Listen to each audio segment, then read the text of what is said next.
यह एक ऐसी प्रतियोगिता थी जिसे हर हाल में जीतना जरूरी था, क्योंकि उनके पैरों के नीचे हजारों डिग्री गर्म सांद्र सल्फ्यूरिक एसिड था। अगर कोई जरा सी भी चूक करके नीचे गिर जाता तो उसका शरीर पल भर में गल जाता। इस प्रतियोगिता में केवल एक ही विजेता बन सकता था और इनाम की राशि करोड़ों में थी। भारी भरकम कर्ज चुकाने के लिए सभी लोग इस प्रतियोगिता में शामिल हुए थे।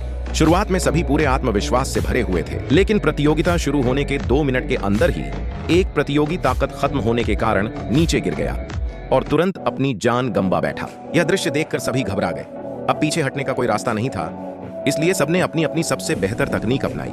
लेकिन चाहे उन्होंने कितनी भी कोशिश की, आखिरकार कोई भी अपनी शारीरिक क्षमता की सीमा से आगे नहीं जा सका और एक एक करके नीचे गिरता गया। राहत की बात यह थी कि सुरक्षा व्यवस्था के कारण बाकी लोग सुरक्षित रहे। इसी बीच एक मोटे प्रतियोगी को लगा कि उसकी ताकत खत्म हो रही। वह अपना पकड़ने का तरीका बदलने ही वाला था कि अचानक उसका संतुलन बिगड़ गया और वह भी नीचे गिर पड़ा। यह देखकर 2 लड़कियों ने अपनी जांघों को दोनों हाथों से पकड़ने वाली तकनीक अपनाई और बारी बारी से हाथ बदलती रहीं।